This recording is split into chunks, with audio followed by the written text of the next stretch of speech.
Hi all, re NEET x ray chapter wise അനാലിസിസിൽ structure of atom എന്ന ചാപ്റ്ററിലെ ക്വസ്റ്റ്യൻ ആണ് നമ്മൾ ഇന്ന് നോക്കുന്നത്.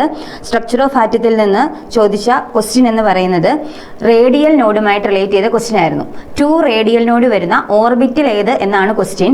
അപ്പോൾ ഓർബിറ്റൽ ഏതാണ് എന്ന് ഐഡന്റിഫൈ ചെയ്യാൻ വേണ്ടി അവിടെ ഓർബിറ്റലിന്റെ സ്കീമാറ്റിക് പ്ലോട്ടുകളാണ് കൊടുത്തിരിക്കുന്നത്. അപ്പോൾ ഈ പ്ലോട്ട് നോക്കി നമുക്ക് തീർച്ചയായിട്ടും 2 റേഡിയൽ നോഡ് വരുന്ന ഓർബിറ്റൽ ഏതാണെന്ന് കണ്ടുപിടിക്കാൻ സാധിക്കും.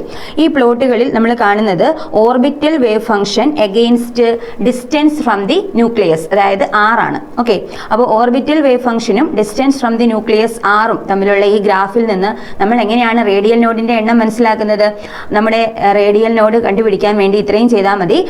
നമ്മുടെ 0 ലൈൻ ഉണ്ടല്ലോ, R0 വരുന്ന ആ ഡോട്ടർ ലൈൻ ഇട്ട് കൊടുത്തിരിക്കുന്ന ലൈൻ, ആ ലൈനെ നമ്മുടെ വേവ് ഫംഗ്ഷന്റെ ലൈൻ ക്രോസ് ചെയ്താൽ അവിടെ ഒരു നോഡ്, ഒരു തവണ ക്രോസ് ചെയ്യുമ്പോൾ ഒരു നോഡ് വരും, വീണ്ടും ക്രോസ് ചെയ്താൽ 2 നോഡ് വരും. അപ്പോൾ 2 നോഡ് വരുന്നതാണ് നമ്മളോട് ചോദിച്ചിരിക്കുന്നത്.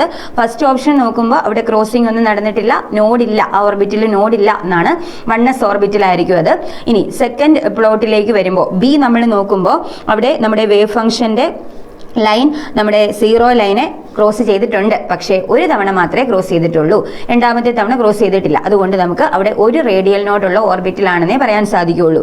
ഇനി സിയിലോട്ട് വരുമ്പോഴോ അവിടെ വളരെ വ്യക്തമായിട്ട് നമുക്ക് കാണാൻ സാധിക്കും, ഒരു തവണ ക്രോസിംഗ് നടന്നു, വീണ്ടും അത് താഴേക്ക് പോയിട്ട് വീണ്ടും ഒരു തവണ കൂടി ക്രോസ് ചെയ്ത് മുകളിലേക്ക് വന്നേക്കുന്നുണ്ടോ. അപ്പോൾ 2 തവണ ക്രോസ് ചെയ്തിട്ടുണ്ടെങ്കിൽ അപ്പോൾ നമുക്ക് ഉറപ്പിക്കാം റേഡിയൽ നോഡിന്റെ നമ്പർ 2 ആണ്. അത് ഏത് ഓർബിറ്റലിന്റെ പ്ലോട്ടാണ്? 3s ഓർബിറ്റലിന്റെ പ്ലോട്ടാണ്. 3s ഓർബിറ്റലിനാണ് 2 റേഡിയൽ നോഡ്സ് ഉള്ളത്. അപ്പോൾ ഇങ്ങനെ 2 തവണ ക്രോസ് ചെയ്ത ആ ഒരു പിക്ചറാണ് നമ്മൾ അവിടെ ആൻസർ ആയിട്ട് കൊടുക്കേണ്ടത്. അപ്പോൾ നമ്മുടെ ആൻസർ എന്ന് പറയുന്നത് ഓപ്ഷൻ 4 ആണ്, C എന്നുള്ളതാണ് നമ്മുടെ കറക്റ്റ് ആൻസർ ആയിട്ട് വരുന്നത്. സ്ട്രക്ചർ ഓഫ് ആറ്റത്തിൽ നിന്ന് റീനീറ്റ് എക്സാമിന് ചോദിച്ചത് ഈ ഒരു ക്വസ്റ്റ്യൻ മാത്രമാണ്. നെക്സ്റ്റ് വീഡിയോയിൽ വേറൊരു ചാപ്റ്ററുമായിട്ട് നമുക്ക് വീണ്ടും കാണാം. താങ്ക്